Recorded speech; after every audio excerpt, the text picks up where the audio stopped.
Selamat datang di channel YouTube Nurul Hidayah. Apabila video ini dirasa bermanfaat, silahkan subscribe, like, komen, dan share. Terima kasih. Assalamualaikum warahmatullahi wabarakatuh.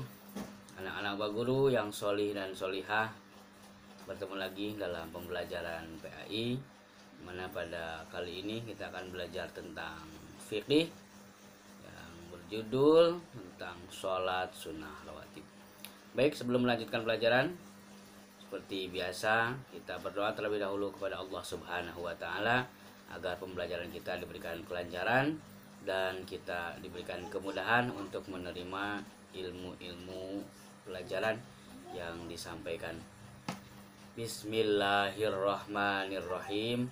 Raditu billahi robba wa bil islami dina wa bi Muhammadin nabiyya wa rasula wa bil qur'ani imama wa hukma. Rabbi zidni ilma warzuqni fahma wa amalan maqbula. Amin.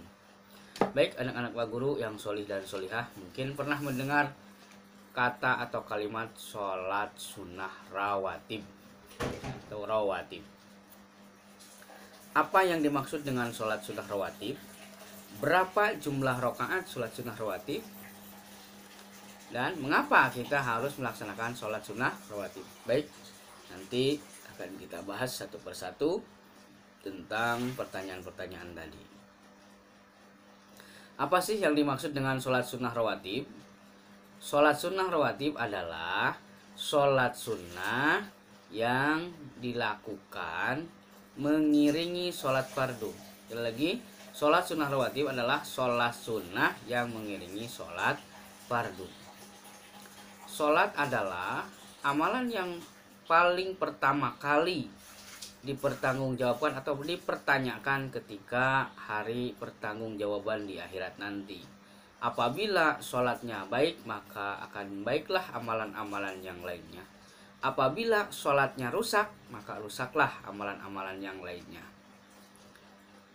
Nanti ketika di yaumil akhirat, maka akan ditanyakan tentang sholatnya. Bagaimanakah sholatnya si fulan? Maka apabila dijumpai sholatnya sempurna, maka akan baguslah amalan-amalan yang lainnya. Apabila sholatnya tidak sempurna, maka Allah akan menyuruh malaikat untuk menanyakan, adakah amalan-amalan lain yang menyertai sholat fardunya? Maka dicarilah sholat-sholat sunnahnya untuk menyempurnakan kekurangan dalam pelaksanaan sholat fardu. Jadi sholat sunnah ini bisa menyempurnakan kekurangan pada sholat fardu. Baik, anak-anak Pak Guru yang solih dan solihah, di antara tujuannya melaksanakan sholat rawatib adalah tentu yang pertama untuk lebih mendekatkan diri kita kepada Allah Subhanahu wa taala. Karena Allah sangat mencintai orang yang bersujud. Bahkan satu kali sujud di hadapan Allah Subhanahu wa taala, maka Allah akan mengangkat satu derajat kebaikan dan menghapus satu kesalahan. Baik, anak-anak Pak Guru, kita lanjutkan dengan ketentuan salat sunnah rawatib. Sekali lagi, salat sunnah rawatib adalah salat sunnah yang dilakukan mengiringi sholat fardu. Salat sunnah rawatib ini ada yang dilakukan sebelum melaksanakan sholat fardu yang dinamakan dengan sholat sunnah qobliyah. Ada yang dilaksanakan setelah melakukan sholat fardu yang dinamakan dengan sholat sunnah ba'diyah. Yang dilaksanakan sebelum sholat fardu namanya qobliyah, yang dilaksanakan setelah sholat fardu namanya ba'diyah. Waktu melaksanakan sholat sunnah rawatib adalah ketika masuknya waktu sholat fardu. Dan sholat sunnah rawatib ini ada sholat yang termasuk muakkad ada yang termasuk goir mu'akad.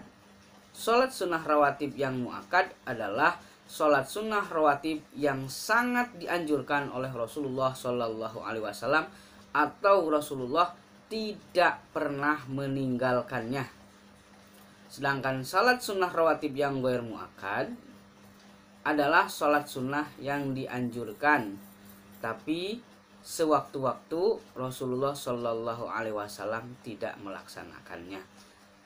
Itu perbedaan antara sholat sunat rawatib yang mu'akad dan sholat sunnah rawatib yang goiru mu'akad. Baik, sholat sunnah rawatib yang mu'akad apa saja dan berapa saja rakaatnya, kapan saja dilaksanakannya? Yang pertama 2 rakaat sebelum sholat duhur, kemudian 2 rakaat setelah sholat duhur. Yang ketiga termasuk sholat sunnah rawatib mu'akad adalah 2 rakaat setelah sholat maghrib. Dan yang keempat adalah 2 rakaat setelah sholat isya. Kemudian yang kelima adalah 2 rakaat sebelum sholat subuh. Jadi jumlahnya ada 10 rakaat sholat sunnah rawatib yang mu'akad atau sangat dianjurkan. Rasulullah SAW tidak pernah meninggalkannya. 1, 2 rakaat sebelum duhur, 2 rakaat sesudah duhur, kemudian 2 rakaat setelah maghrib, 2 rakaat setelah sholat isya, dan 2 rakaat sebelum melaksanakan sholat subuh.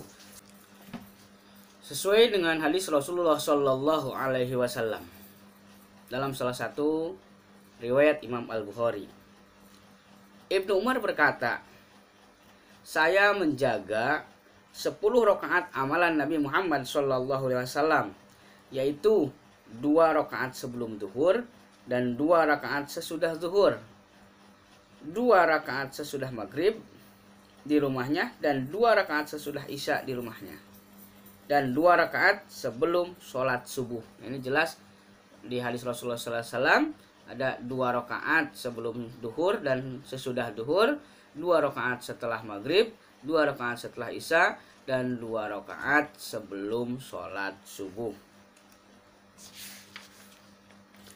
Adapun jumlah rakaat sholat sunnah rawatib yang goiru mu'akad, yang dianjurkan tapi sewaktu-waktu Rasulullah SAW pernah tidak melaksanakannya, yaitu 2 rakaat sebelum duhur, 2 rakaat sesudah duhur, kemudian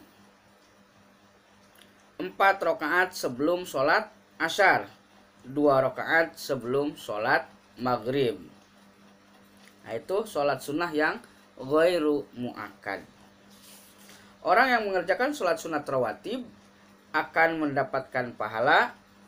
Orang yang meninggalkannya atau tidak melaksanakan sholat sunat rawatib berarti dia tidak mendapatkan pahala.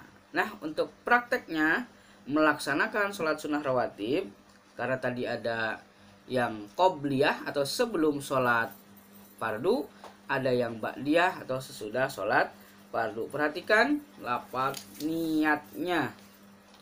Contoh, usolli sunnatas subhi rok'ataini qobliyatan lillahi ta'ala. Itu untuk sholat sunnah qobliyah atau sebelum subuh. Usolli sunnatas subhi rok'ataini qobliyatan lillahi ta'ala. Atau usolli sunnatas zuhri rok'ataini qobliyatan lillahi ta'ala.